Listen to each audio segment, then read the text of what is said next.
Hello, and welcome to the Countryfile Magazine Podcast. We've been putting together another exciting issue this month, and despite the miserable weather, we've all had a chance to get out and about in the countryside. For our cover story, I went up to a very wet and muddy farm in Cheshire to catch up with the busiest man in showbiz, Matt Baker.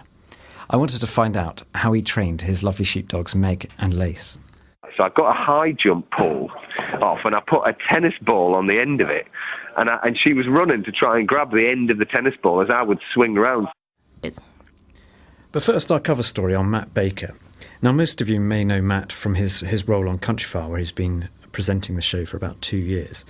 But recently, before Christmas, he had, enormous success on the Strictly Come Dancing show when we saw another side, the light-footed, snake-hipped Matt Baker, paso-dobling, rumbering.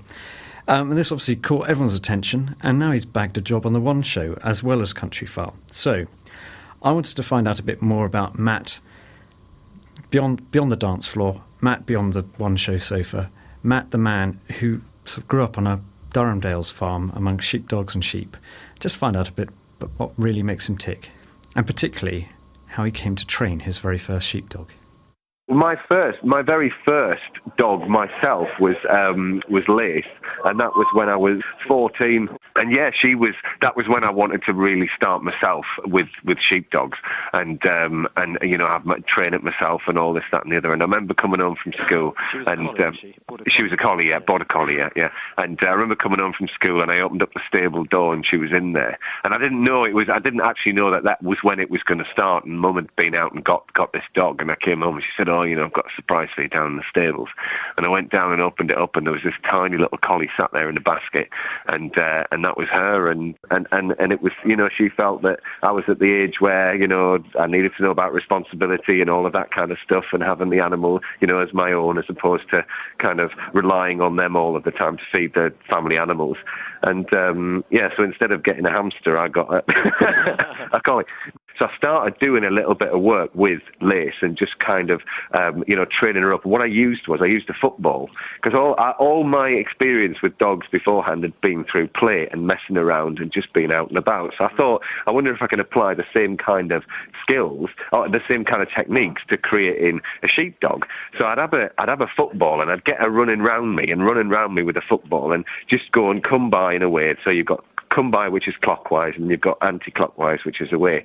So you'd see that instinct start coming, and then I'd send her out, and I'd keep the football in the middle, and I'd stop her from running into it, and this, that, and the other. And then I'd just put commands to that. And then eventually I realised that as I would say away, she would be associating that, and that's how we did it. So I never even introduced her to sheep to start with at all. And then I wanted to get her going wider, because she was running in a little bit too much. And me having quite a sporty background, I'd have all sorts of kind of weird sports equipment around in the barns and all of that. So I got a high jump pole off, and I put a tennis ball on the end of it. And she was running to try and grab the end of the tennis ball as I would swing around, so I'd get her to go further her flanks to get wider. So I used a high jump pole and a tennis ball and all this, that, and the other. And then what I would do is I'd lift it up high into the air, and as soon as I did that, I'd shout her to lie down. So then she'd start lying down as the high jump pole went. I mean, it's utterly ridiculous.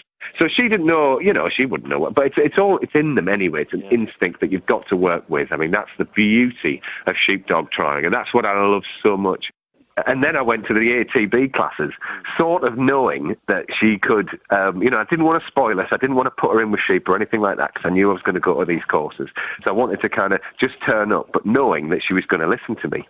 And so anyway, we walked up there, and I had my little wax jacket on, and off we went. And there was all loads of farmers and all of that in this little group. And there's me just stood there with my crook. And anyway, I let her off a lead, and I thought, what is she going to do here? What's it going to be like? What is going to happen?